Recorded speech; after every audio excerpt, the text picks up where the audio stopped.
ရဲ့ကတိတွေမင်းမမီသေးရဲ့လားဘယ်သူခွဲမခွဲဘူးလို့မင်းပဲလက်တန်းလေးချိတ်ခဲ့တာငါတို့တည်ခဲ့တဲ့အချစ်နံတော်လေးဒီနေ့တော့ပြိုပြက်ခဲ့ပြီမင်းရဲ့အိမ်မက်ထဲမှာငါမပါတော့ပဲတခြားလူတယောက်ကအစားထိုးလို့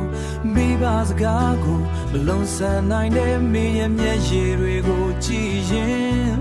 ငါနှလုံးသားဟာအတန်လေးဆွဲဖြတ်ခံလိုက်ရတယ်လို့ပါပဲမင်းဝတ်ထားတဲ့မင်္ဂလာဝတ်စုံငါ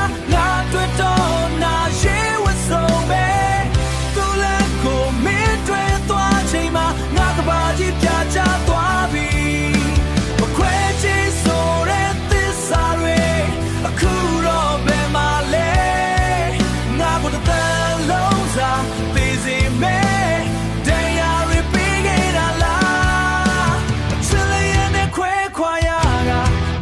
တောင်ရင်နာဖို့ကောင်းလားအမုံမပေါ်နိုင်ပေမဲ့ငါရှင်ထဲမှာမိတော်လို့ပေါက်ကွဲနေတယ်မင်းဝတ်ထားတဲ့မင်္ဂလာဝတ်စုံငါတွေ့တော့နာရဲဝတ်စုံပဲသူလည်းကိုမင်းတွေ့သွားချိန်မှာငါကဘာကြီးပြချသွားပြီမခွဲချင်ဆိုတဲ့သစ္စာတွေအခုတော့ဘယ်မှာလဲ